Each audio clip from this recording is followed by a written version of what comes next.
Good evening, everybody. This is Dr. Kurt Woeller. I appreciate you joining me tonight for this talk on the impact of toxic chemicals and regarding neurological and behavioral health. What we're going to be talking about tonight is the issues with respects to toxicity, toxic chemical exposure, and the effect that it has really on all of us. I mean, I do a lot of work with individuals on the autism spectrum. This particular talk, in part, was part of a larger discussion in what was called an IMMH conference, which is a integrative medicine for mental health conference. So this talk is really sort of all-conclusive. It's not purely focused on autism, but we could also apply the information for patients with chronic fatigue, for example, or other types of neurological problems, or depression, or other types of mental health issues. You could certainly apply it for an individual with cancer or autoimmune disorders. So I will be highlighting or talking about some specific things related to autism, but I want people to understand that it's more broad sweeping than that. Okay? So before I get started, I've been doing these talks now for many years through Great Plains. There's a library of webinar recordings that you can access through Great Plains' website on many talks that I've done, talks that Dr. Shaw has done, talks that Dr. Greenblatt has done, and others. So just go to the website, look under resources, go to their webinar section. If you want to find out more about me, you can go to drwoeller.com. This is my official website, kind of the hub of the wheel of the different websites that I have. There's links to books that I've written, conferences that I'm speaking at, etc. Many of you know that I have written a number of books. One in particular for the autism community was called Autism, The Road to Recovery. You can purchase this at autismrecoverybook.com. It basically outlines what I call my four-pillar approach towards biomedical intervention for autism. That is really starting, to create a framework of a foundational approach with respects to biomedical intervention, diet, supplementation, methylation support, gut intervention, to start to bring kids back who are having problems from a medical standpoint related to autism. So autismrecoverybook.com.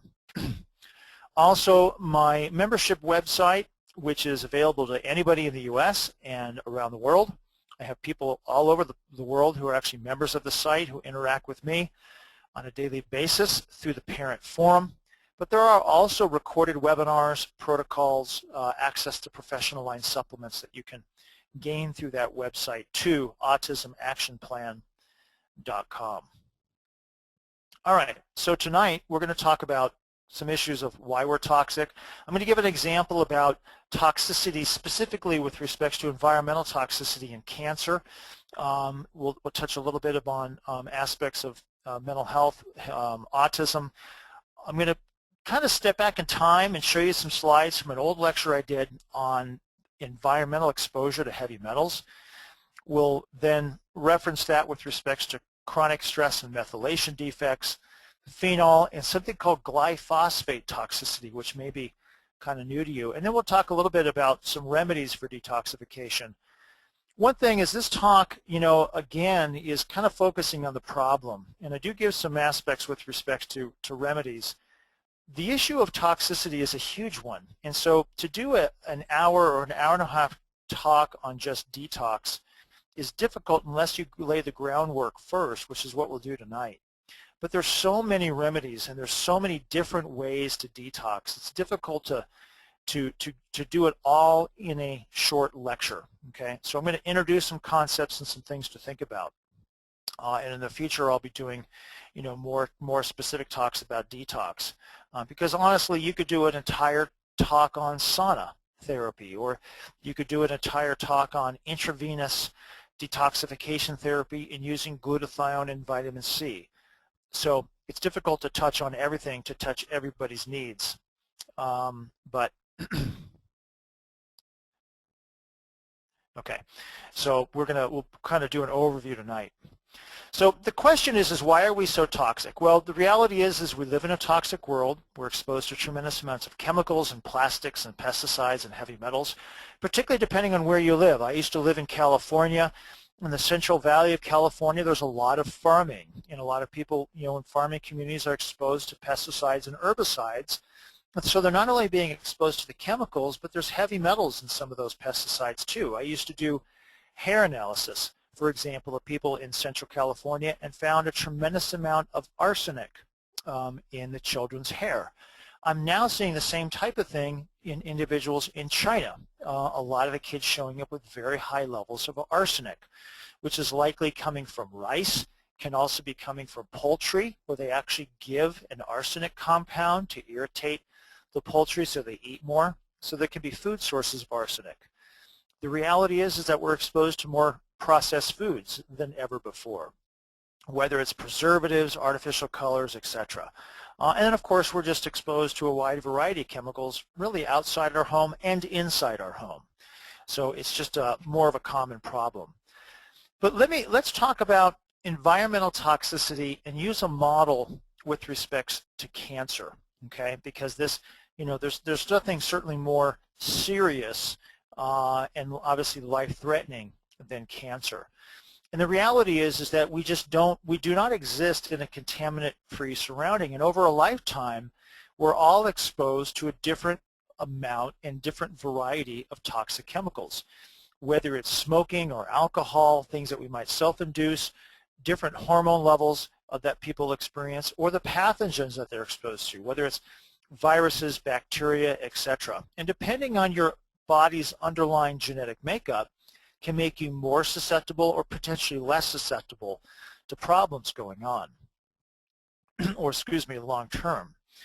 And really, and I actually have some oncologist colleagues that I've consulted with about the whole issue and the rise of cancer, and it's really pretty clear cut that the vast majority of cancers, no matter really what they are, have a link to environmental factors. And this is one particular commentary here that approximately 2 out of 3 cases of cancer, approximately 63%, are linked to some type of environmental factor. Now, unfortunately, that environmental factor could have been something we were exposed to 40 years ago. Okay, so it doesn't always manifest within the next week, month, or year, but a significant amount of toxins cancers come from environmental exposure. And then, of course, you layer in the genetic factors on top of that, and this is why we're seeing such a rise in cancer. Also, the geographic location of where people are coming from. So we know that the environment influences cancer rates and risks, and one example of this is, let's talk about what happens in Japan. Like US-born Japanese men, for example, have twice the rate of colon cancer as native-born Japanese men, and US-born Japanese women have approximately 40% higher cancer rates than their counterparts in Japan. So clearly that indicates that there's something happening with individuals here in the US that maybe that's happening in their homeland genetically. It's probably environmental. It certainly can be dietary because it's not all genetics. So environment and geographic location of where you're living plays a role. And then, of course, individual susceptibility. Okay, not everybody who smokes is going to get lung cancer. Not everybody who's exposed to asbestos is going to develop mesothelioma. Not everybody who drinks alcohol will develop liver cancer. But doing those things on a continual basis certainly increases your risk. So there is individual susceptibility in everything. And much of that comes down to our ability to detoxify. And this could be the same thing that happens with kids on the spectrum, for example, or patients with chronic fatigue, or patients with different types of neurological problems, is the more robust your detox systems are, the less susceptible you are to problems. If you can get rid of toxins quickly, you're gonna have less cellular damage. If you can neutralize toxins more effectively, there's going to be less problems overall, whether it's cancer, whether it's an autoimmune disorder, whether it's a physical joint degeneration or neurological degenerative condition. And certainly the same thing could be said with the kids on the spectrum from neurological issues. The more they're able to process chemicals, get rid of them quickly, neutralize them, the less overall problems they're going to have. And so the really perfect example of slow detoxifiers versus fast detoxifiers has, the most serious situation obviously is cancer. Somebody who is a fast detoxifier is going to have less susceptibility to developing cancer versus somebody who is going to be a slow detoxifier. Well, there's also, there's actually a tremendous amount of research in the aspect of toxic chemical exposure in mental health disorders. And again, this talk was part of a larger talk that I gave at this conference. And if we think about anxiety, we not only see anxiety in our general population, certainly anxiety is a big component in the autistic community as well. Mercury exposure is one environmental exposure risk for anxiety as well as depression. Pesticides can also be another risk factor as well. So this is one particular study out of Colorado that noted the increased risk for anxiety and mental health problems related to pesticide exposure. Well, depression can follow suit. Okay, so depression can be linked back to organophosphate pesticides, for example, or lead exposure is certainly another risk for anxiety and depression. And this is one of the reasons that I like to do a hair analysis, particularly in the kids that I see in my practice, but any patient I'm working with, if they have a history of depression or anxiety, etc., I like to try and do a hair analysis just as a screening assessment to see what their exposure has been with respect to environmental heavy metals. Conduct disorder, violent behavior, aggressive behavior, volatile behavior, particularly in teenagers, in kids, you definitely want to assess for lead toxicity. And it's not just doing a bone or a blood test for lead. You can do a hair analysis too. And I'll show you some samples of hair analysis here shortly that can indicate a problem with respect to lead exposure. By the way, a lot of the hair analysis that I'm doing in children who are in China, so from Asia, as well as South America, and also the Middle East, I see a tremendous amount of lead toxicity. Not as much, I don't see as much lead exposure here in the U.S., although I do see it from time to time, but almost all the kids that I test who come from the Middle East, come from South America, and come from the Asian countries have high lead. I'd say probably if anything here in the U.S., if I was to categorize what I see most commonly on a hair analysis from kids in the United States, it would be arsenic. Now there was an interesting book, or there is an interesting book called Environmental and Chemical Toxins and Psychiatric Illness, written by a Dr. James Brown. And in this particular book, he talks about the incredible research being linked to a wide variety of mental health disorders. I mean, research that goes back 60, 70 years. So this is not new information per se.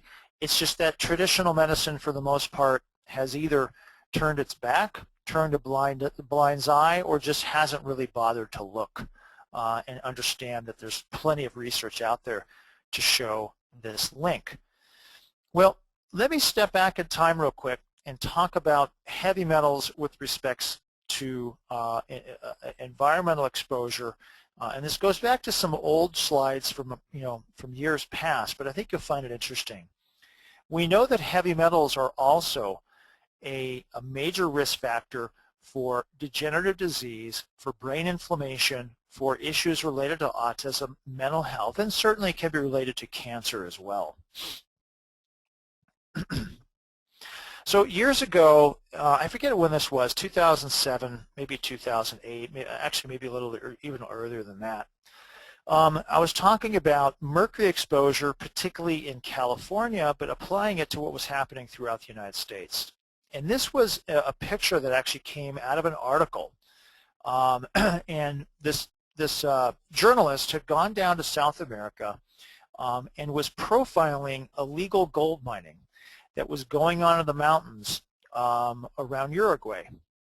And this is an image of a 12-year-old boy carrying a sack of gold ore down a mountain path, basically taking it out of a mine that they were doing illegally. And what they would do is they would go into this village, they would take this gold ore, and a gentleman here would heat the gold ore in a hot pan, okay? And they would add a mercury amalgam to the gold ore, and so the ore would burn off, and you would attempt essentially to basically free up mercury so that you could capture the gold out of this gold ore, because the amalgam essentially is the mercury. And what happens is that as this thing is heated up, there is mercury vapor that is created off of this pan, and it vaporizes into the air, and then it's breathed in through the mouth and nose. And this particular individual is trying to protect himself by using a handkerchief. Okay, so it's creating poisonous fumes. Well, the problem is that they then take the residue, this mercury amalgam that's in this pan, and they dump it into the water supply. Well, what this journalist noticed was that playing in the water in the streams were the kids. Okay, so we had these illegal mining villages with the children playing in the water that was now being poisoned with a mercury compound. And what he observed, and this was taken from the journal out of the Harvard Gazette, and now mind you, he wasn't going down to South America to profile mercury toxicity. He was just doing an article on illegal gold mining in South America. But he started to notice some weird things happening with these kids, okay?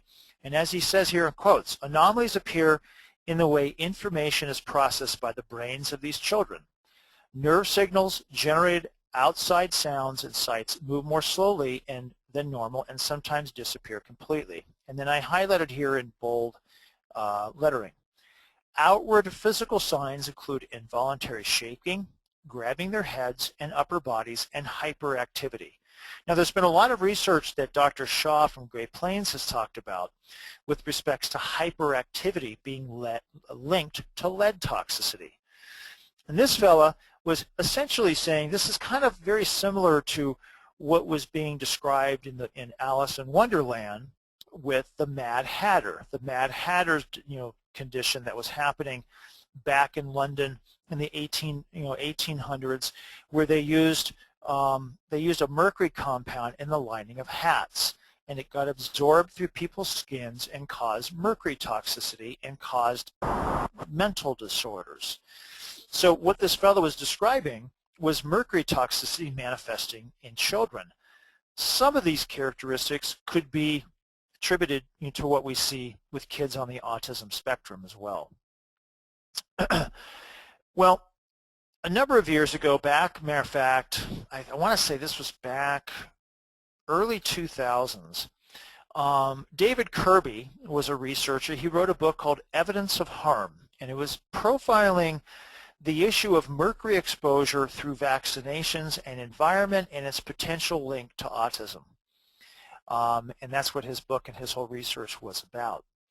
And so there was, we have to look not only at environmental exposure, certainly from vaccines, and a lot of the thimerosal has been taken out of the vaccines, although it can be found in flu vaccines and others.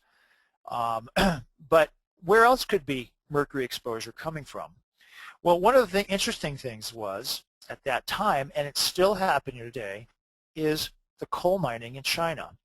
Now, again, these slides are a little bit old, but you get the point, okay? In 1996, there was 15,000 million short tons, or I guess metric tons, that were being produced in 1996. And that number skyrocketed as of 2006 and continues to go up today, okay?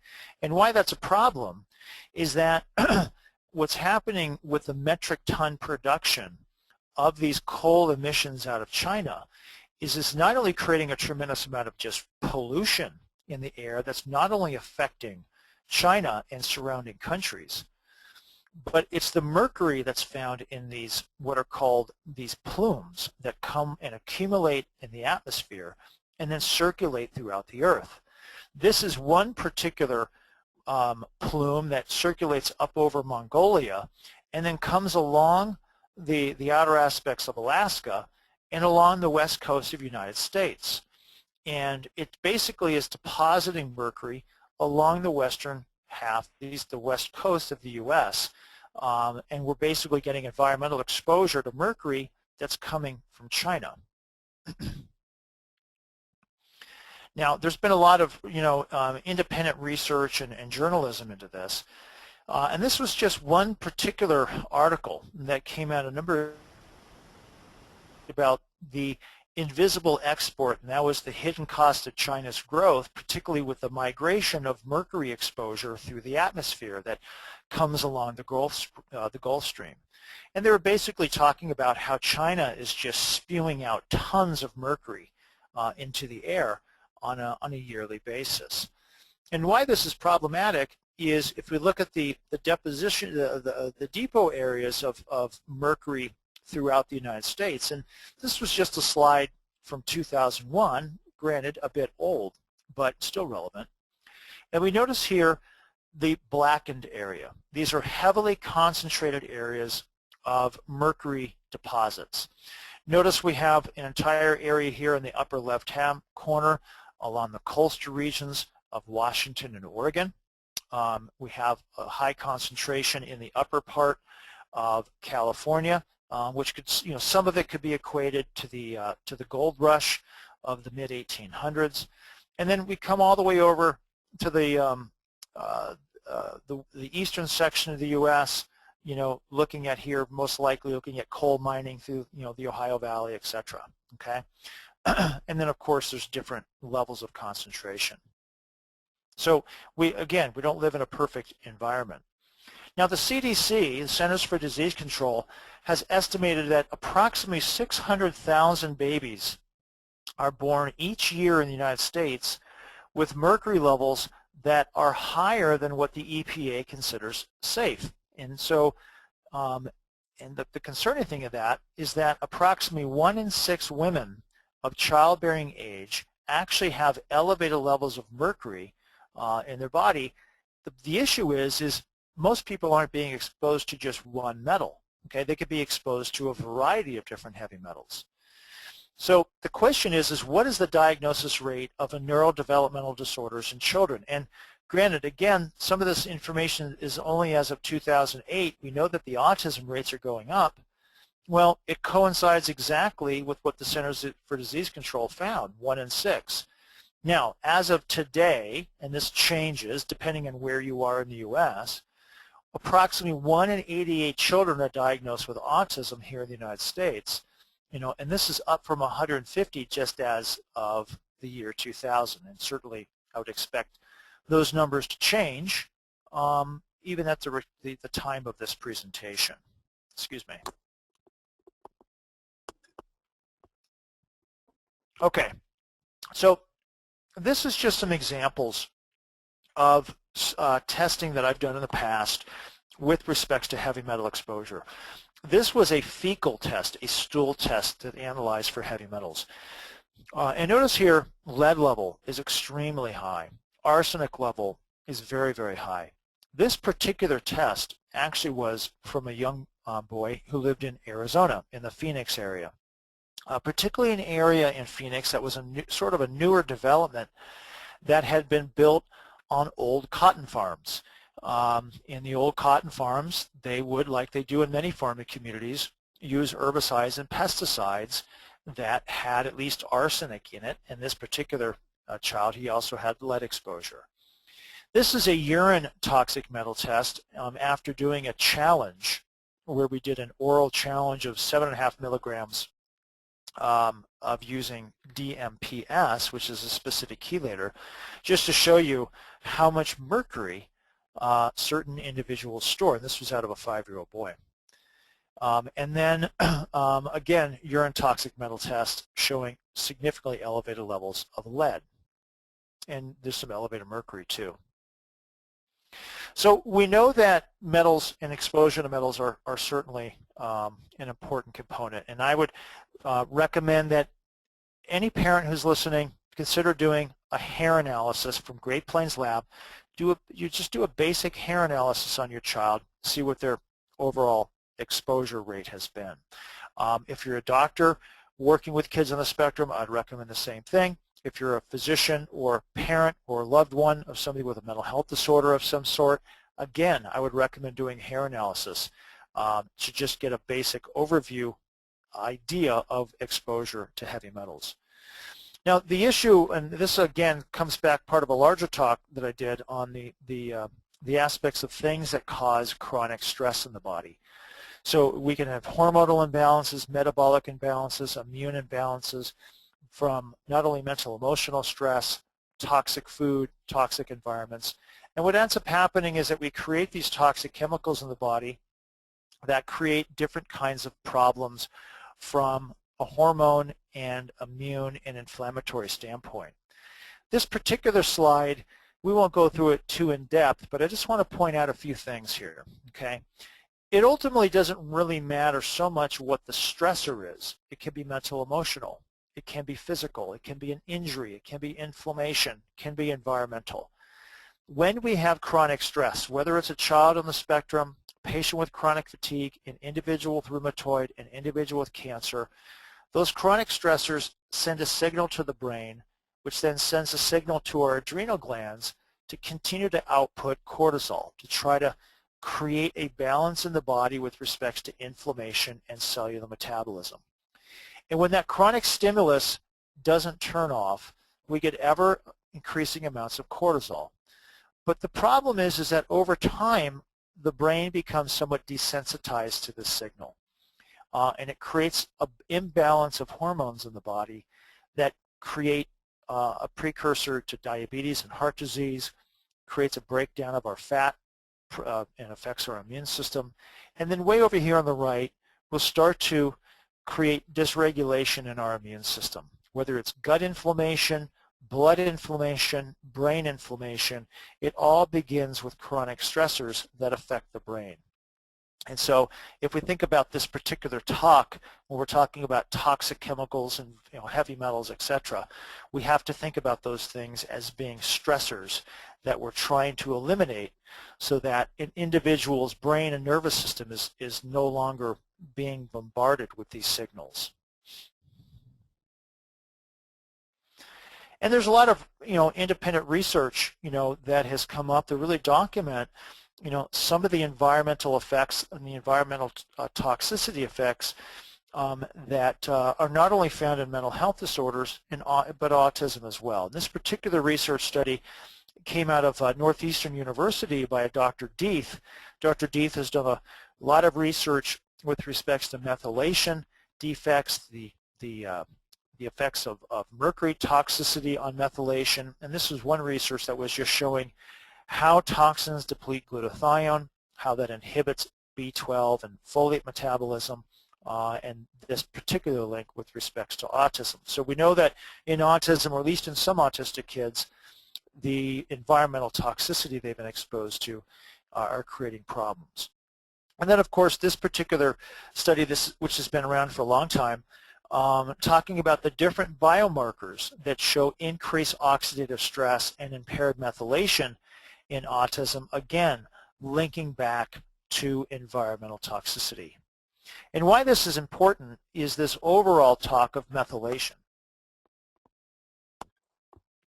Methylation chemistry, and I've done webinars on this, and you can reference some of those through the Autism Action Plan website.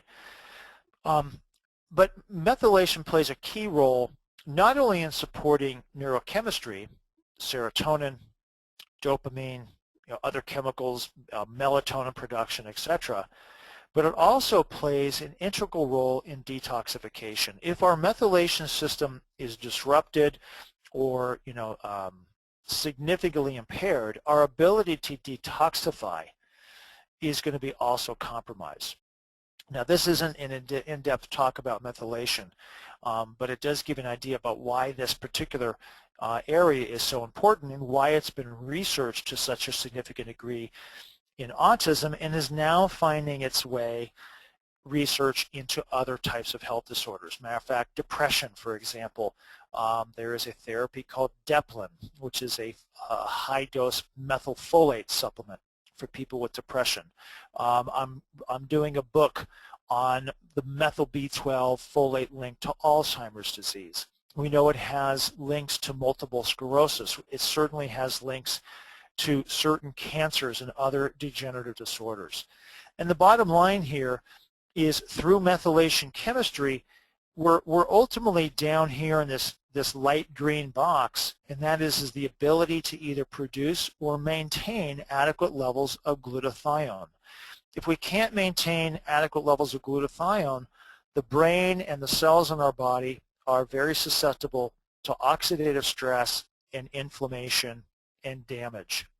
And there's a lot of research, as I just showed you, that in mental health disorders as well as autism as well as Alzheimer's, there is a depletion of glutathione.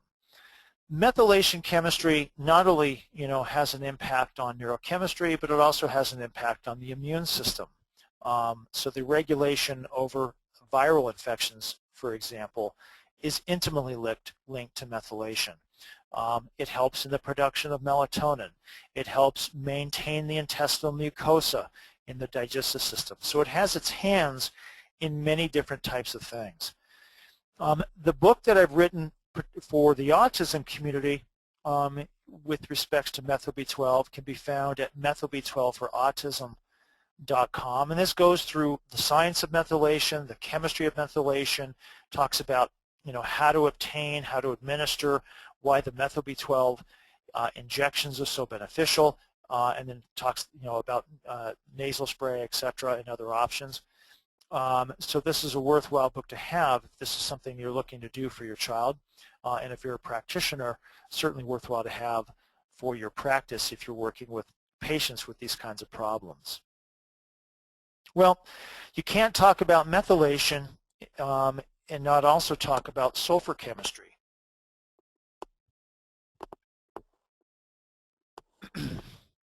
Sulfur chemistry is linked to methylation through a pathway called transsulfuration, which you can learn more about in my methylation and methyl B12 webinars. But the short of it is sulfur is a really critical, important pathway in the body, chemistry in the body, that's often disrupted or broken in autism and in other types of conditions. Sulfur is that, for example, garlic has a lot of sulfur. It's that it provides the smell and stickiness of that particular chemical. Methionine, which is an amino acid that we have to get from our diet, which is part of that methylation chemistry, is a sulfur-containing amino acid. And think of it this way, sulfur, the whole chemistry system of sulfur kind of has two major functions. It helps to get rid of toxins, and it helps to maintain the proper shape and flexibility of various proteins. A researcher out of the UK, Rosemary Waring, a number of years ago, found that upwards of 92% of autistic individuals tested had some type of defect in their sulfur chemistry. And the primary defect had to do with an enzyme called Phenol-Sulfotransferase, or PST. PST is the enzyme that processes sulfur chemicals, most commonly phenols. So if you've not heard of phenols before, let's talk about what phenols are. Phenols are compounds that are found in a wide variety of fruits and vegetables. They can be found in artificial colorings and flavorings, but even some of the neurochemicals in our brains, such as dopamine and serotonin, also have phenol group. And this phenol group is what's called a hydroxyl group attached to a phenol compound per se, okay, which is this six-sided aromatic ring, what's called a hydrocarbon ring. So it's not only an intrinsic part of our body, but it can be found in our diet. So it's abundant in nature is the bottom line. And phenols comes in all different shapes and sizes. So you can have polyphenols, quercetin, for example, which is a plant pigment found in various fruits and vegetables and even in grains, is a natural compound. Quercetin is often given in supplements to help control allergy and inflammation. But if you have a PST, a Phenol-Sulfotransferase enzyme problem, you can actually have a sensitivity to even natural compounds. And this is where people tend to react to certain fruits or certain vegetables, certainly react to artificial colors or flavors. And how people react, and this is not just kids on the spectrum, but this could be patients with depression or anxiety or other types of mental health disorders. Aggressive behavior can come about, certainly something you'd see in autistic kids. Headaches, difficult to sometimes detect in an autistic child, but an adult could tell you they have headaches. Irritability, self-injury, hyperactivity.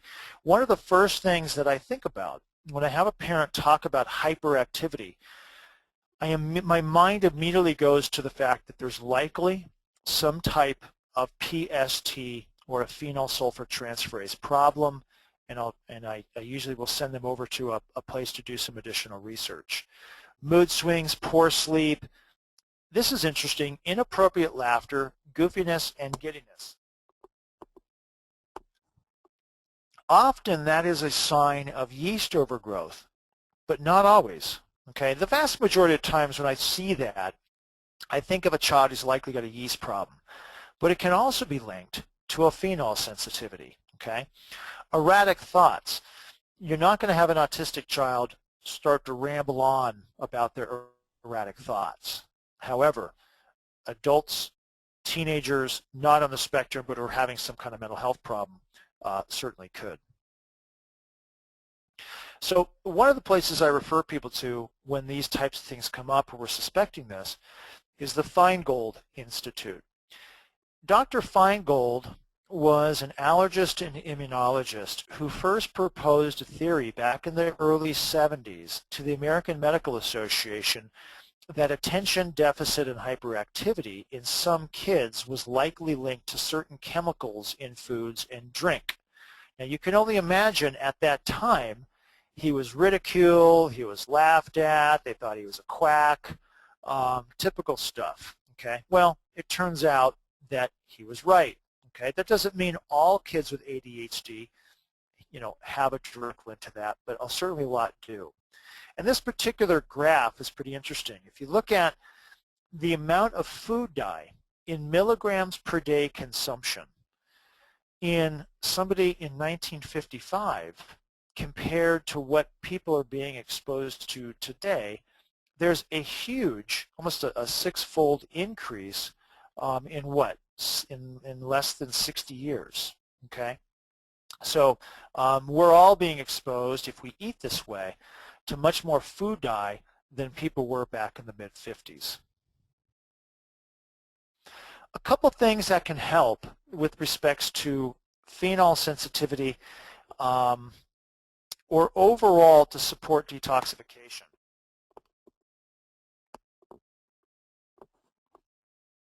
Is glutathione and Epsom salt.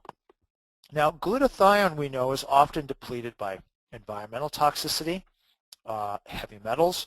We know it's often depleted in autism. It's turning out that it's depleted quite commonly in Alzheimer's. It's certainly a problem in many people who have neurological degenerative types conditions. There's a lot of different ways of doing glutathione. One way that actually is quite effective is using something called lipoceutical glutathione, which is an oral liquid glutathione that is quite rapidly absorbed from the digestive system and particularly the mouth if somebody can hold it in the mouth. And most kids are not going to hold the glutathione in their mouth for a couple minutes. But even when they swallow it, it has a very good absorption rate. It stinks, it has that sulfury, rotten egg smell, but if you put on a teaspoon or a tablespoon, you put a drop of something called stevia, which is a natural sweetener, it's palatable. And that can always be mixed, if needed, in a little bit of juice too. So usually what I do for lipoceutical glutathione is dose it, approximately a quarter teaspoon for every 30 pounds body weight twice per day. Now that's just a starting place. I'll often sometimes go from a quarter to a half a teaspoon for every 30 pounds body weight twice per day, and maybe get somebody up, or at least a child, up to a teaspoon or maybe 2 teaspoons per day, depending on the condition. So it's not exactly that you have to stick with those parameters. It's not a bad place to start. Epsom salts is an interesting compound, magnesium sulfate. We know that a lot of kids on the spectrum do well in an Epsom salt bath. Well, Epsom salt cream can be another way that you can add this magnesium sulfate to the body. And I'll usually do a teaspoon once or twice per day, applied on the inner arms, thighs, abdomen, as a way to just improve, if you will, some effectiveness with respect to detox. Well, like anything in integrative medicine, biomedical intervention, the story gets deeper because there's a lot of things that we're exposed to. And this was some research that just came out actually within this past year about a particular chemical found in Roundup. Now the chemical is called glyphosate. Glyphosate is the active ingredient in Roundup, which is the most popular herbicide used worldwide.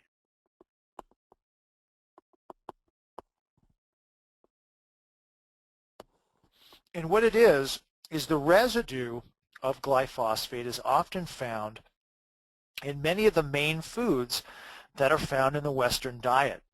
They're mostly composed of sugar, wheat, soy, and corn.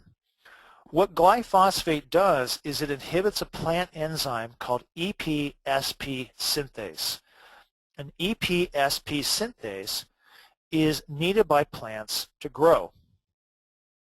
And this was actually uncovered by a research team out of MIT, because what they were finding is that Roundup tended to enhance the damaging effects of these other foodborne chemicals.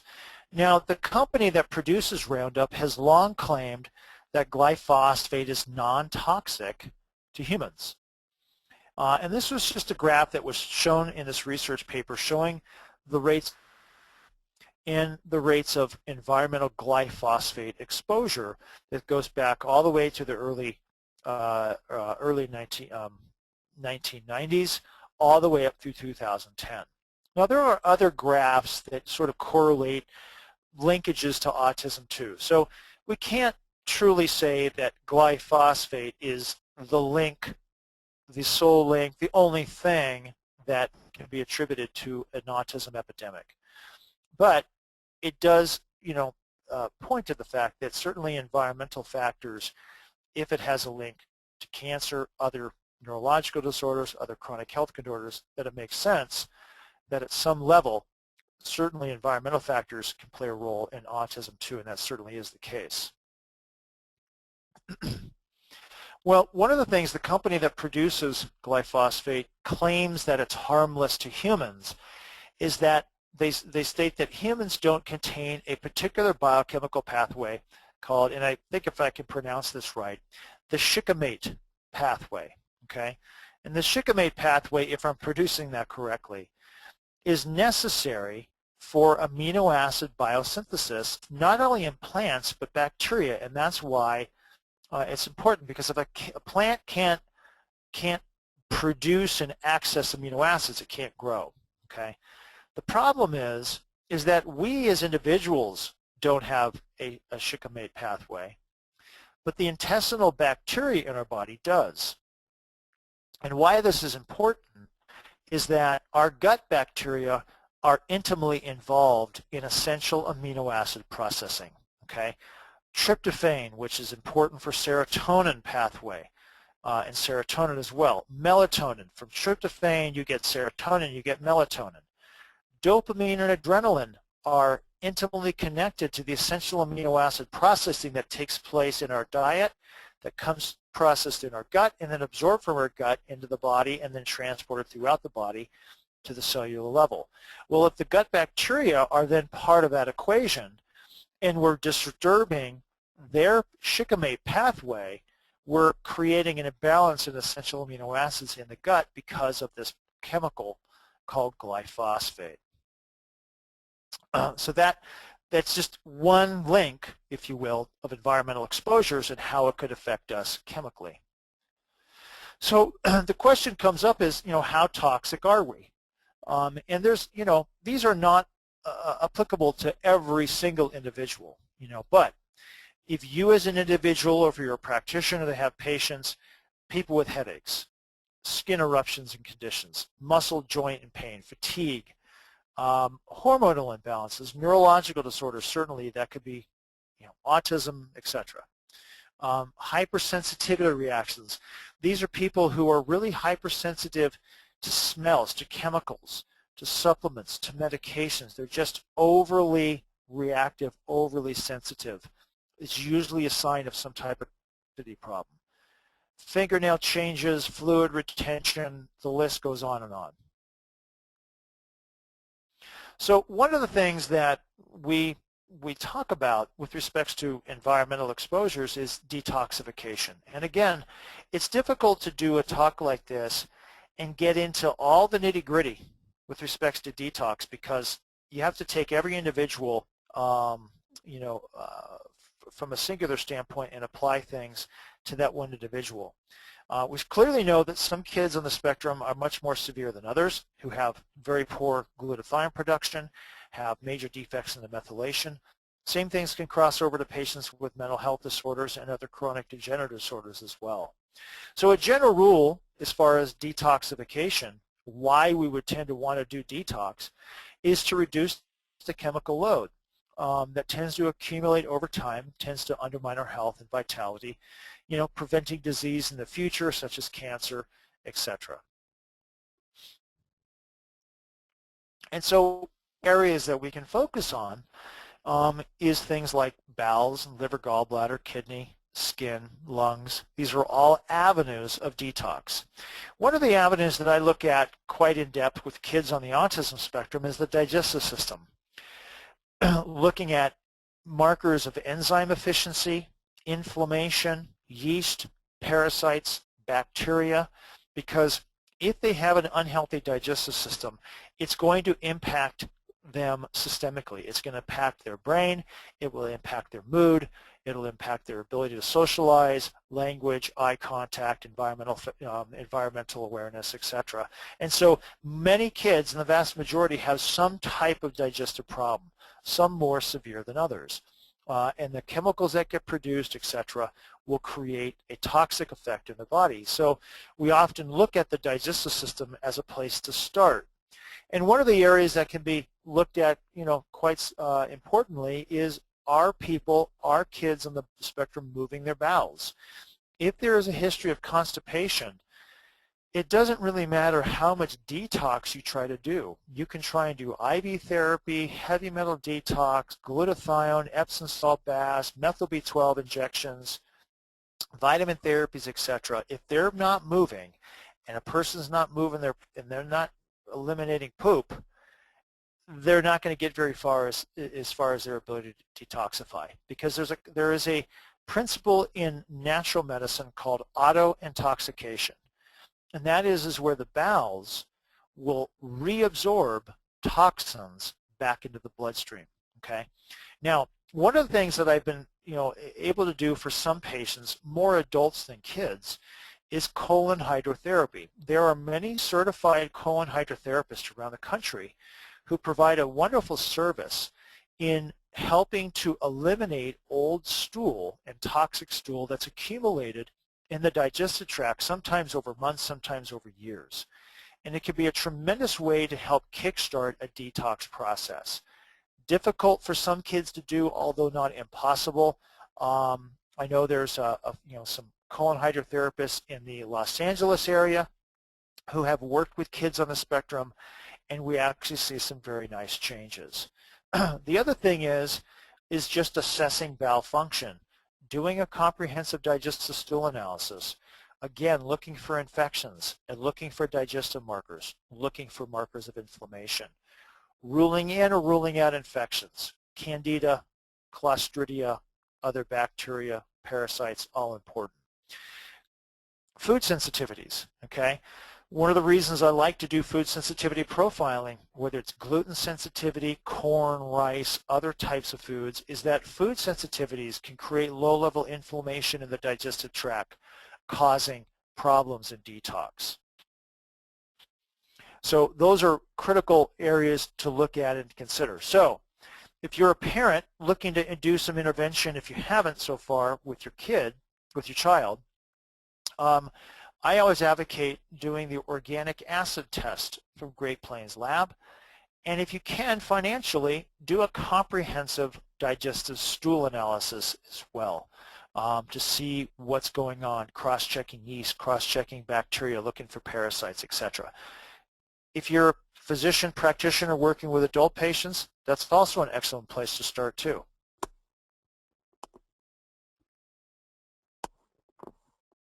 Excuse me. Okay. Well, what about liver gallbladder? Well, it turns out that the liver is like the oil filter of our body. It's constantly processing what's coming in the body from the digestive system and helping to cleanse the blood. Bladder accumulates, basically accumulates material and then sort of releases it into the digestive system. And then over time, between the liver gallbladder, we're releasing bile to help process fats, absorb our vitamin A and vitamin D, vitamin E. So liver gallbladder is an important area. We don't see so much gallbladder disease in kids, but we definitely see a lot of gallbladder issues in adults, more so in women than men. It has to do with hormonal imbalances. And so women oftentimes are more susceptible to gallstones on gallbladder disease. But if you're looking at doing a detoxification program, particularly in adults, this is where you start to incorporate some herbal remedies, which I'll show you about, for bowel detox and liver detoxification. Now, the concept of what I called autointoxication has to do with something called enterohepatic circulation. And this is basically where the bowel, as things are flowing through the digestive system, if we have a level of constipation, we get those toxins that can be reabsorbed, because the large intestine is primarily involved in helping to reabsorb fluid to make sure the body doesn't become dehydrated. Well, if we're not passing stool and we're getting toxins bound in the stool and the stool is not passing out of the body, often it'll get reabsorbed back into something called the portal-venal system. The portal-venal system returns it to the liver, and then the liver recirculates it through the bloodstream. And so we basically get auto, meaning self-intoxication, so self-toxicity because of bowel toxicity. And again, one of the primary problems for this is chronic constipation. This was actually a piece of stool. It was one stool that came out of a child who had severe aggression. This is a police flashlight, really large flashlight. Gives you an idea about how big this stool was. This was a child that was significantly constipated, had a lot of behavioral issues. And much of his behavioral problems improved just by improving his constipation problems. What about the kidneys? We don't talk much about the kidneys as far as things to do from a detoxification standpoint, but there are some nice herbal remedies. And again, this was a presentation that I had given, to a number of physicians. And so if you are an individual yourself, who is suffering with chronic ill health, etc., this is not a bad place to start. These particular remedies come from an individual by the name of Dr. Schultz at herbdoc.com. And these are pre-packaged remedies that are a really nice thing to do to start with a bowel detox, move into a liver detox, and eventually into a kidney detox. We often do this quite a bit with adults in just getting the process going of trying to kickstart health nutritional programs, etc. If you're a practitioner that is working with patients with chronic fatigue or chronic health, degenerative problems, autoimmune disorders, again, this can be a great place to start with them. And we'll often send people just to this website to access these remedies. Are these things applicable to children on the autism spectrum? Not so much. Yes and no. The yes standpoint is if your child can actually swallow capsules, then something like the bowel detox, where you're using the Formula 1, the Formula 2, are not a bad way to go, okay? However, if they have any sensitivity, as far as herbal remedies, or let's say they have a sensitivity to some of the tinctures, it might be difficult to do in young kids. Older kids, teenagers, young adults, probably much easier to do. Some of these remedies, at least listed here, are alcohol extracts. Alcohol extracts is actually a more potent way of using an herbal remedy because it helps to extract the active ingredient in the herb. So, I don't want people to think, if parents on the autism spectrum here feel discouraged by this, again, these are just examples. And in the future, I'll do some more specific talks about a wide variety of different remedies, but we could do an entire weekend seminar on just different ways of doing detox. But what we'll often find in just incorporating a bowel detox for people, and again, a bowel detox could be for an adult, and these could be used in kids on the spectrum if they can swallow capsules. If they can't swallow capsules, some of the remedies, because they're herbal remedies, are pretty, they have a real strong taste. Probably not going to be the best option. But these are some options here. What about skin? Skin can be a great eliminative organ. Matter of fact, the skin is a detox organ. It also is an organ system that helps to regulate heat in the body just through sweating. So one of the things that's discussed quite a bit as far as a more comprehensive detox program is infrared sauna therapy. Now, we actually own a sauna ourselves, and this is I really like the infrared sauna. I find that it's safer, it's more tolerable, particularly for children and teenagers, as opposed to the radiant heat saunas, which you would get if you went to, let's say, a gym or a sauna at a resort, which often needs much higher temperatures. The infrared saunas actually have a lower temperature. They help to penetrate deeper into the tissues of the body. They're great for chemical toxicity. Questionable how much they can help with heavy metal toxicity, but they do generally get the blood circulating, get the lymphatic circulating, so it can be a great overall detox remedy, health, a promotion of health remedy for the vast majority of people, including kids, and really the entire family. I like the fact that it increases the microcirculation, which can be very helpful. And what you'll often find is people who are really toxic often won't sweat. And the inability to sweat generally is an indication that they don't have a real robust or strong detoxification pathway. It may be hard to tell in younger kids whether they sweat easily or not if they're not that active. But as people get older, certainly as the more active they are. I've had patients, who it can take them 20, sometimes 30 minutes of exercise before they even get a bead of sweat, to manifest on their forehead. So if you're a practitioner, it's a great question I ask people is, are they an easy sweater? And then, of course, the whole basic principle of detox kind of comes back to the diet. Trying to get back to eating closer to nature if possible. There's all kinds of diets for kids on the spectrum, specific carbohydrate, gluten casein-free yeast diet. I'm not going to go into all that now, but the general point is the closer we eat to nature, the more we get away from processed foods and get back to eating more whole foods, getting these food-based nutrients, that will plays a big part in our cellular function, cellular metabolism, and ability to detoxify. Juicing is a favorite of many people. I'm an advocate of juicing. I understand that in certain kids on the spectrum who have a tendency to high oxalates, that sometimes over-juicing can be a problem in that respect, or the question comes up about juicing with respects to yeast. That certainly is applicable. So it's a balance that has to be met. So certainly doing nothing but juicing isn't healthy, and certainly cutting it all out is not entirely necessary. It comes back to that individual.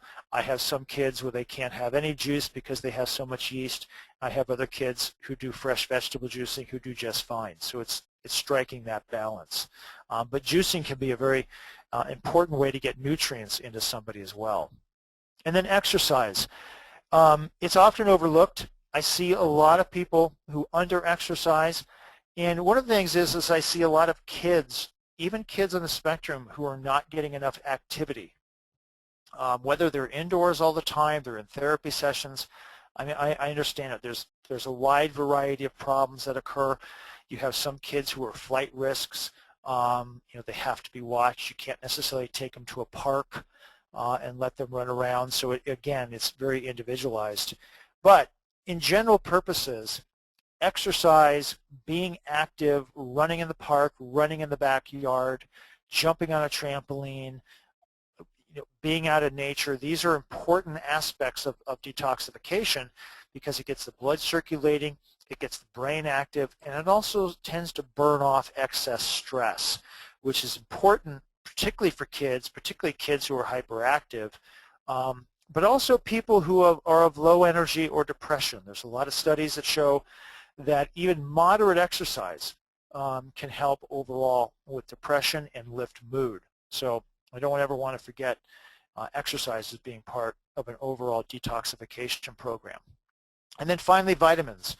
I often end this talk with the fact that when we talk about detox and we talk about, let's say, kids on the spectrum, for example, everything you're doing, improving their diet, giving supplementation, whether it's vitamins, minerals, trace minerals, antioxidants, methyl B12, glutathione, probiotics, you're already supporting detox. When you give a nutrient, it's going to influence the cells. It's going to influence cellular function. So I don't want to separate out the fact that there are specific detox remedies and then there's just vitamins and minerals. So if you're already incorporating nutrients, healthy diet, etc., you're already supporting detoxification. You may not be doing heavy metal detox, because you might not be using a chelator. You may not necessarily doing sauna therapy, for example, but you are supporting the basic foundation of health, which supports detoxification. Okay, so that's the end of this presentation. If you have questions or ongoing questions, I encourage parents to join up and interact with me through the parent forum at autismactionplan.com. There's a place to send me private messages if you prefer, or you could just post things generally to the general forum where everybody can see it. And there's also other protocols, videos, etc. on this website. And then I'm also available for consultations. I do phone consults, I do internet consults, I do consultations not only in person in Oregon, but also California.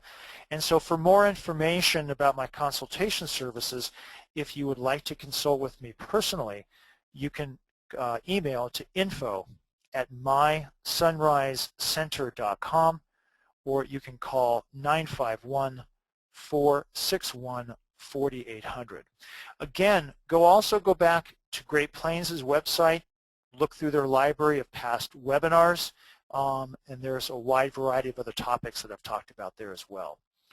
So with that, everybody, I appreciate you joining me here tonight. I will see you again next month. We'll be talking about another topic related to integrative medicine and biomedical intervention. So with that, we will talk to you next time. Take care.